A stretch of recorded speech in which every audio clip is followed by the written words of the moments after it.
Oke, mungkin saya review sedikit lagi. Jadi perkenalkan, nama saya Atok Mentawai, jadi dari perwakilan TPP Palembang. Nah, hari ini kita ingin sharing. Saya ulangi sekali lagi, sharing ya, bukan menggurui. Ya, sharing tentang market outlook. Jadi market outlook itu prediksi tentang potensi pergerakan harga di November dan Desember. Nah, nanti kita baginya ini dari dua sudut pandang. Jadi ada sudut pandang fundamental ekonomi, yang kedua dari sudut pandang teknikal. Nah, jadi kalau kita berbicara tentang fundamental, sebenarnya yang kita bicarakan ini adalah ekonomi makro. Jadi ekonomi makro itu ilmu ekonomi yang mempelajari kondisi ekonomi secara globalnya. Jadi kita tidak bahas mikro ya.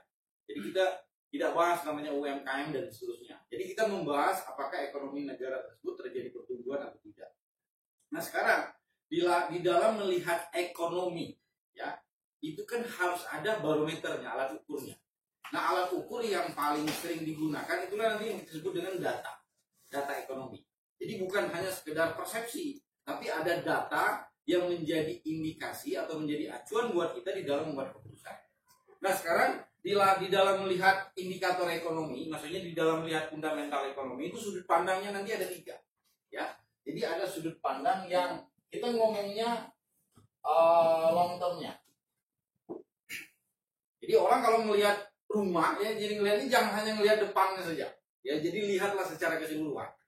Nah, yang kedua ya, ini ada yang kita sebut dengan medium term.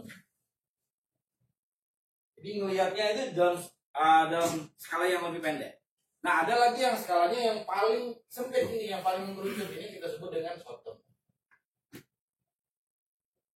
Nah, long term itu dia ngelihatnya ya, kalau kita ngelihatnya itu per 3 bulan, per kuartal. Jadi wujud aktual pertumbuhan ekonomi suatu negara itu selama 3 bulan ya, 3 bulan pertama, kedua, ketiga, itu kita ngelihatnya dari GDP ya, jadi dari gross domestic productnya. Jadi kalau Anda tidak paham dengan gross domestic product, bahasa simpelnya itu adalah produk domestik bruto ya. Kalau tidak paham juga nanti bisa lihat di channel saya ya, di channel YouTube saya itu ada definisinya apa yang disebut dengan GDP.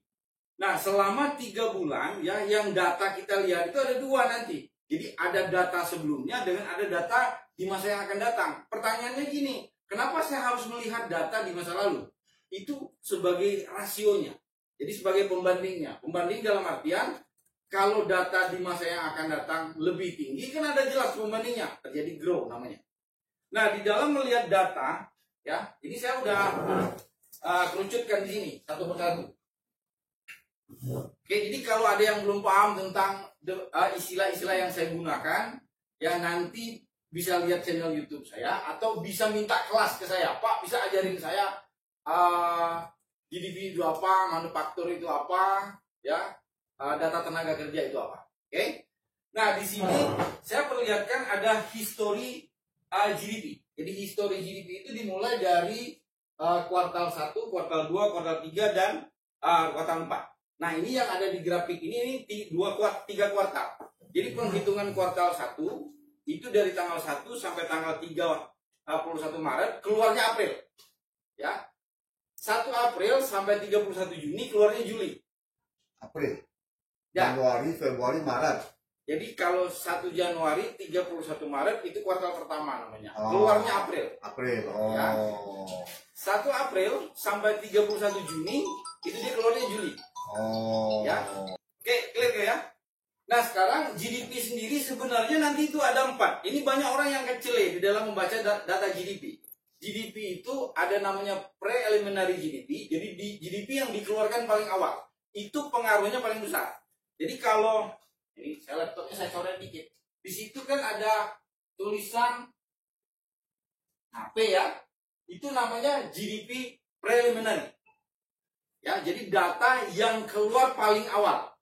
Ini pengaruhnya paling besar. Jadi kalau ada data GDP, dia tulisannya expand di belakang, dampaknya tidak seberapa. Nah, GDP yang kedua, dampaknya paling besar, itu yang kita sebut dengan N5.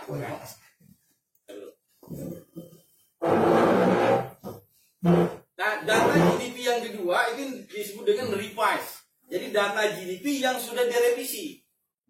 Lihatnya di mana Pak? Waktu kalau kita kan sering ada berita keluar gitu kan? Ya, nanti lihatnya sebenarnya di investing.com ini lengkap.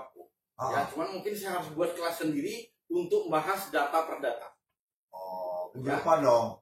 Minggu depan boleh. Ah. Ya, jadi yang pengen belajar data per data nanti bisa request harinya hari apa.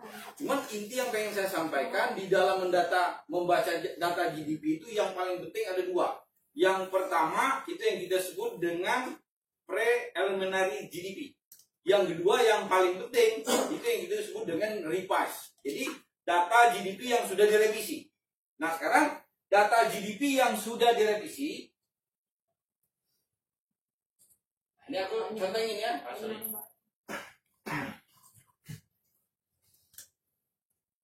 Ini tanggal 30 November ya itu ada data GDP. Nah inilah penggerak market terbesar di bulan November. Jadi ini Anda mesti tunggu. Ya, dia bergeraknya ya kalau data GDP itu bisa kalau untuk pergerakan emas bisa 20 sampai 50 poin. Pak itu lihat di investing.com ini di mana Pak cara Pak keluarin? Oke, gampang ya. Bisa praktekin kok ya. Oh. Jadi cara melihat datanya ini, nah, mungkin saya dari sini, nanti pilih ekonomi kalender. Oke. Ya, sudah keluar ekonomi kalender. Nah, nanti tinggal pilih bagian filter ini. Filter. Nah, seluruh centang ini dihapus. Yang kecil-kecil ini. Cukup tampilkan hanya sebatas US. Jadi kalau udah kita hapus, tinggal ketikkan di sini kok. GDP aja. Nah, itu. Nah, di sini dia muncul kan.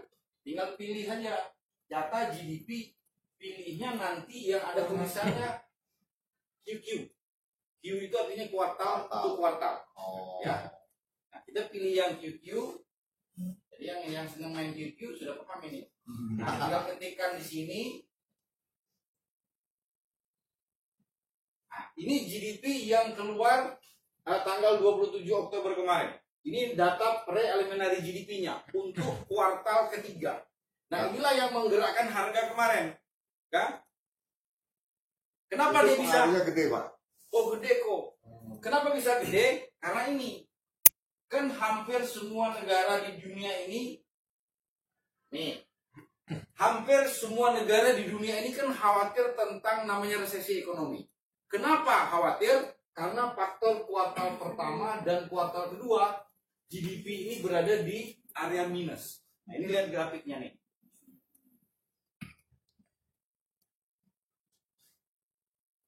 Jadi indikasi resesi ekonomi atau penurunan ekonomi disebut resesi apabila GDP-nya minus 2 kuartal berturut-turut.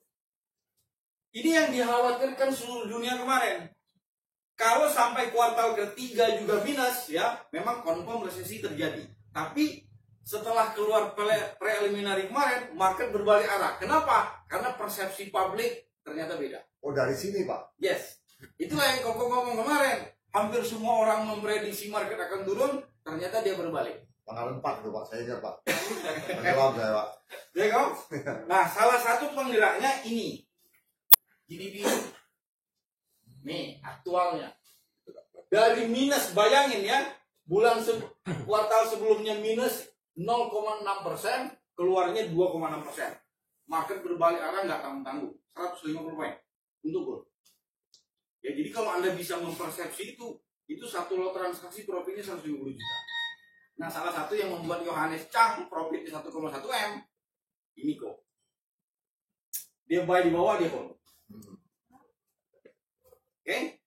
Nah, sekarang kita kan tahu nih, yang paling dekat di bulan November, ya data yang akan keluar itu adalah data GDP US untuk yang revisinya. Revisinya itu apa? Kemungkinan, nih,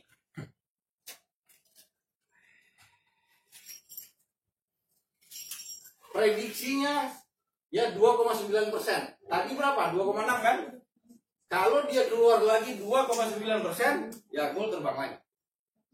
Itu tanggal 30 yang mesti kita tunggu. Jadi melihat market selama 3 bulan, ya wujud aktualnya itu adalah data gross domestic product. Itu untuk jangka panjang. Oke, clear ini ya. Ini yang per long term. 3 bulan, long term. Nah, biasanya orang yang long term, ya dia pakai time frame-nya yang day one ke atas, daily. Ya. Nah, yang kedua, yang medium term, ini kita ngelihatnya 1,5 bulan. Nah, 1,5 bulan itu identik dengan kebijakan moneter. Itulah nanti yang kita sebut dengan FOMC meeting.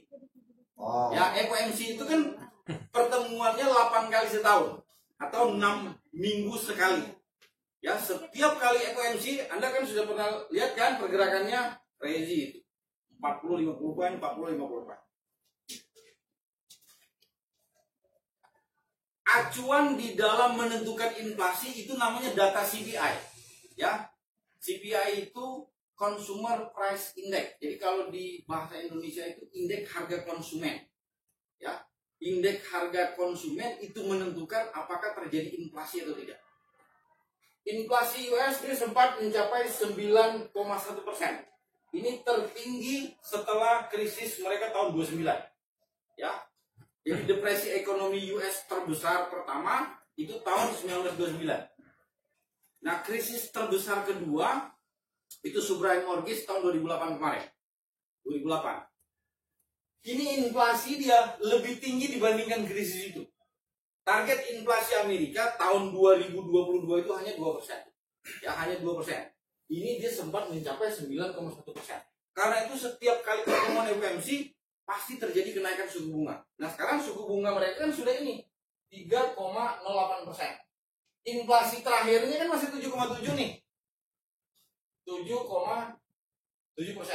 Kalau pengen mengembalikan ini ke inflasinya di level 2%, kemungkinan tanggal 14 bulan depan itu ada kebijakan moneter, penurunan suku bunganya agak gede.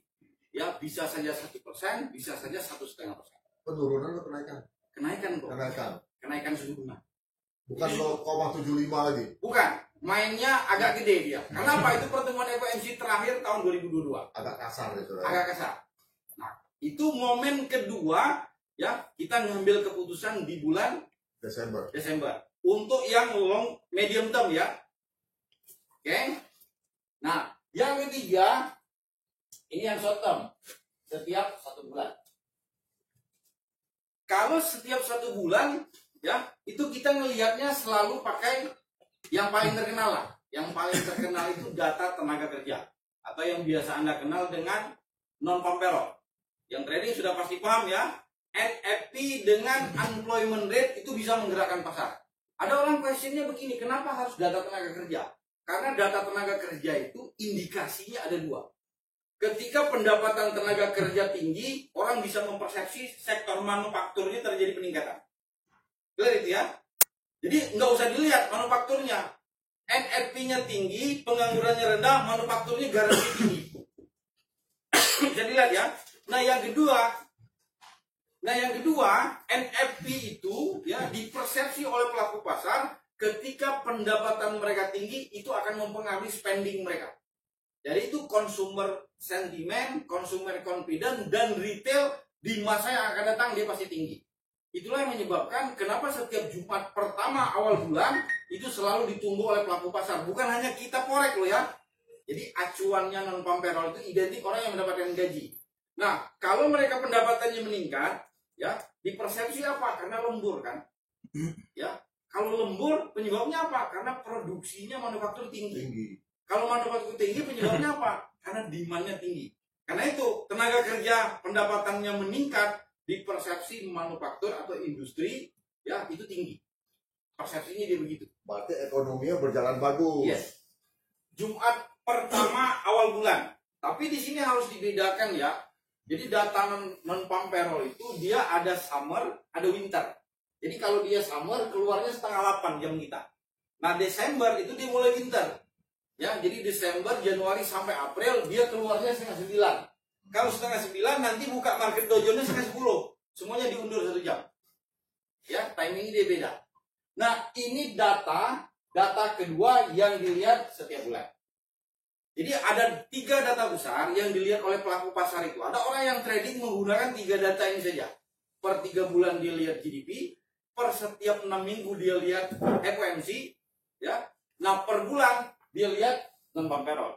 Baru yang hariannya dia lihat, ya. Dia lihat tuh data manufaktur. Nah, manufaktur ini juga nanti ada 2. Ada yang pabrikan identik dengan mesin, yang kedua ada namanya jasa. Service, ya, musik itu industri loh ya. Nah sekarang entertain itu juga termasuk industri, karena dia perputaran uangnya besar. Manufaktur, retail. Nah ini baru kita melihatnya harian, tapi pergerakan data ini jarang dia bergeraknya sampai 50 poin. Dia kalaupun bergerak naik dan turunnya range-nya paling 10, 20, 30. Kalau yang 3 tadi gede. Kalau 3 ini, wah ini bisa unbelievable kadang-kadang, di luar imajinasi kita. Kita prediksi 20-30 poin, dia hajarnya 50 poin. Sudah tinggi, masih tinggi lagi. Dan kita sudah pernah lihat itu. Oke? Nah, satu lagi ya yang harus kita pahami dari fundamental ini, pelaku pasar di sektor keuangan itu ini Anda harus paham, ya. Pelakunya bukan hanya bank sentral. Ya, ada juga bank konvensional. Ya. Itu kita sebut dengan big player.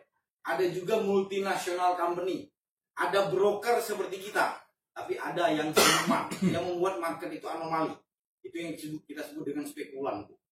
Kadang-kadang dia membalikkan kondisi market. Ya semua orang memprediksi sell, ternyata dia ada hajarnya baik. Nah sekarang bagaimana cara mengantisipasi itu? Di samping fundamental ini, Anda perlu juga teknikal. Ya, jadi teknikal itu sebenarnya ya. Satu candle besar itu mewakili kondisi fundamental yang sesungguhnya. Siapa yang sedang bermain saat itu terlihat dari candlestick. Itu yang nanti kita bahas namanya price action. Jadi fundamental Anda harus paham, technical juga penting karena itu real beritanya yang sesungguhnya. Nah mengantisipasi kekeliruannya nanti 2. Kalau Anda modalnya kecil, pasanglah stop loss setiap kali ada data. Kalau non data Anda tidak pasang stop loss, oke, fine. Ya. Karena apa? Begitu data keluar, dia gerakannya ngeri kadang-kadang. Anda kalau modalnya 10 juta ke bawah, ada data besar, selalu pasang stop loss. Nggak apa-apa stop lossnya agak gede, daripada duitnya habis. Yang kedua, ya, kalau ada data besar seperti ini, Anda tidak mau stop loss, gunakan lotnya kecil dan equity-nya besar. 100 juta, Anda salah posisi, kalau tradingnya 0,1, no problem. Oke? Nah, untuk belajar fundamental ini secara lebih detail, ya, yang mau benar-benar belajar, nanti siapkan, saya minta pertemuannya 2 hari.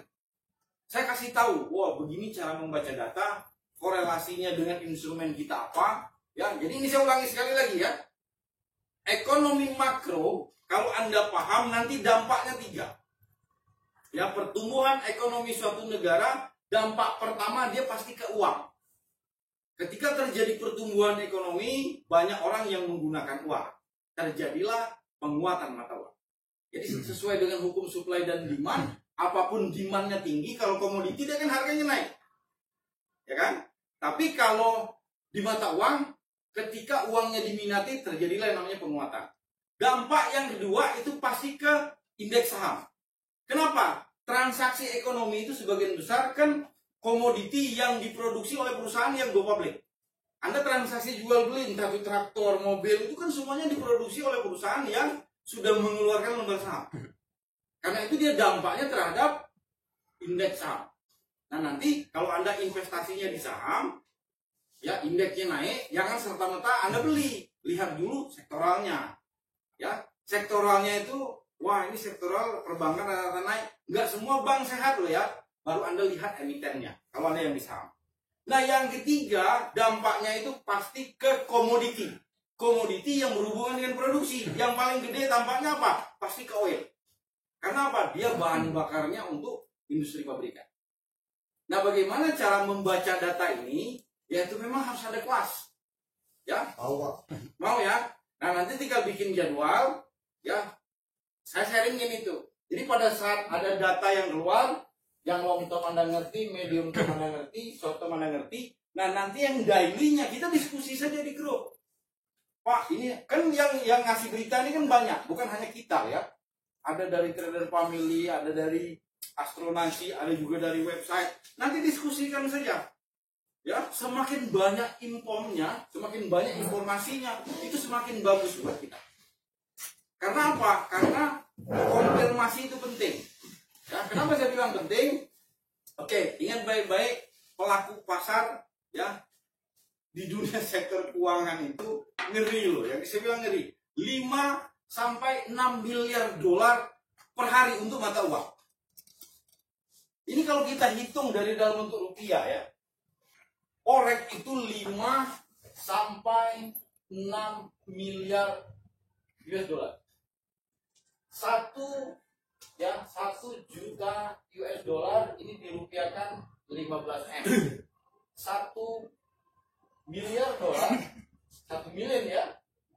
Ini sama dengan 15 T. Ya, 1 juta, 1 miliar. Kalau 1 miliar dolar berarti kan ini 5 sampai 6 triliun US dollar Sehari. sehari kok.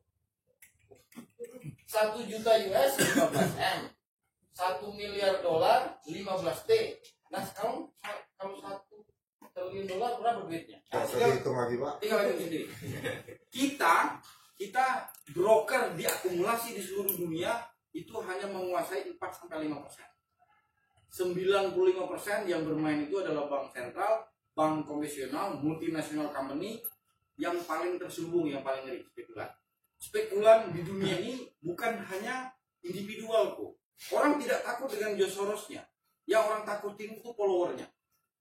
Kalau George Soros ngomong A, followernya ngikut, wah itu ngeri. Dia bisa membalikkan harga. Bank of England pernah bangkrut gara-gara George Soros.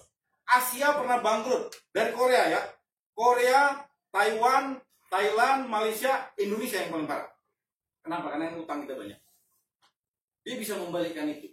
Nah sekarang kalau kita dapat informasi ini lebih dini, ya misalnya ada 10 informasi semuanya 8 mengatakan A, kita kan lebih confident, ya. Yang paling ideal transaksi sekarang apa? Nah, itu. Oke, mungkin itu fundamental dari saya. Nah untuk melihat teknikal lebih detailnya, nah kita ada juga coachnya, ya Mr. Piki. Mungkin itu saja sharing dari saya. Nah, ingin tahu lebih detail, nanti kita buka kelas. Ayo kita diskusi. Ya bukan menggurui ya, diskusi. Nanti ada sumber dari saya, ada sumber dari orang lain. Kalau kita combine, confidence kita juga lebih tinggi. Oh, Ya, siap. fact itu